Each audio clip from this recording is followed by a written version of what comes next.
आज की जो प्रेस कॉन्फ्रेंस के माध्यम से हमें कहना चाहते हैं कि जो हमारा संगठन है और हमारे उसके जो पदाधिकारी हैं वो दिल्ली जो किसानों का संगठन वहाँ धरना प्रदर्शन कर रहे हैं, जो हमारे भारत के जितने भी संगठन हैं उन संगठनों को हमारे संगठन का पूरा समर्थन है और 1-2 दिन में हम लोग बहुत ज्यादा संख्या में दिल्ली हम लोग पहुंचने वाले हैं। हमारे जितने भी जिलाध्यक्ष, हमारे प्रदेश अध्यक्ष, सबको हमने सूचित कर दिया है कि उसकी तैयारी, क्योंकि भाई ये प्रोग्राम लंबा खींचना है, एक हो सकता है इसमें 1-2-4 महीने पहले जैसे लग जाए, तो उसके लिए राशन, सिलेंडर, सारी व्यवस्थाएं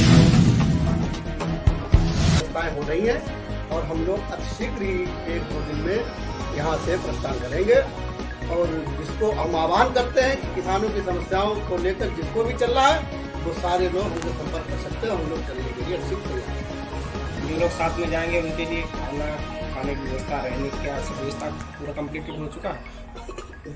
जो लोग जाएंगे हमारे साथ उनके लिए रहने, खाने की, दवा, सारी व्यवस्थाएं संगठन की जिम्मेदारी है और हम लोग संगठन के आधार पर उनको सारी सुविधाएं मुहैया कराएंगे। आपकी प्रमुख रूप से मांगे क्या है सरकार से, जिसको लेकर ये धरना शुरू किया गया है?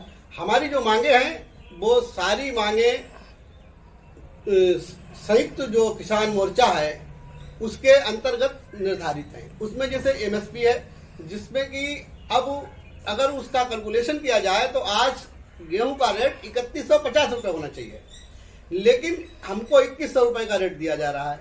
एक तो ये बात हुई। दूसरी बात, किसान को अगर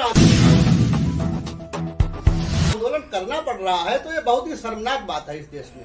हम लोगों के प्राण बचाने के लिए, प्राण अन्नदाता है, हमको जब अन्नदाता कहा जाता है तो हमको आंदोलन करना पड़े और हमको मांगे माननी पड़े, शर्म का विषय नहीं है। जो कृषि प्रधान हमारा देश है, इसमें किसानों के लिए कीले गड़ाए जाते हैं रोड पर, उनके लिए दीवारें उठाई जाती है, हमारे साथ आतंकवादियों जैसा व्यवहार किया जाता है, तो ये शर्मनाक तो लगता है। और लेकिन हम किसान मजबूत किसान हैं, चाहे 1 वर्ष नहीं 2 वर्ष लग जाए, हम लोग पीछे हटने वाले नहीं हैं।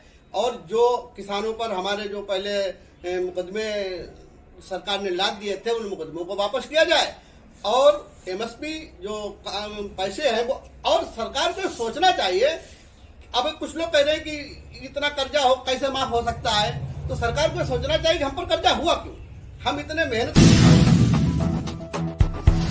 लोग रात दिन मेहनत करते हैं और हम पर कर्जा हो जाता है, तो ये समस्या नहीं है। तो सरकार को इस पर विचार करना चाहिए कि इतना मेहनत कश किसान है जो अपने प्राणों को बचाने के लिए अनाज पैदा करता है और उसके प्राणों पर संकट है, तो वो कब तक जिएगा इस तरीके से। अच्छा, सत्ताधारी पार्टी जो भाजपा है वो उस समय ये कह रही है कि कहीं न कहीं पर इन लोगों को, जो किसानों को जो धरना पर बैठे हैं, या तो असली किसान नहीं है, अगर किसान है तो वो उनको कहीं न कहीं विरोधी पार्टियों से संरक्षण मिला हुआ है चुनाव को लेकर के। हमारा जो है अनर्गल में बयानबाजी कर रहे हैं, प्रदर्शन कर रहे हैं, क्या ये इस पे आप क्या कहना चाहेंगे? नहीं, ये सरकार की जो नीति है ये फूट डालो और राजनीति करो वाली लगती है मुझको। ऐसा नहीं होता कोई किसान रात में जागे, सड़कों पर कीलों में बैठे, वहां परेशानी उठाए, तो जो किसान है वही ये कर सकता है, बाकी जो व्यापारी है या कोई अन्य वर्ग का आदमी नहीं कर सकता है वो।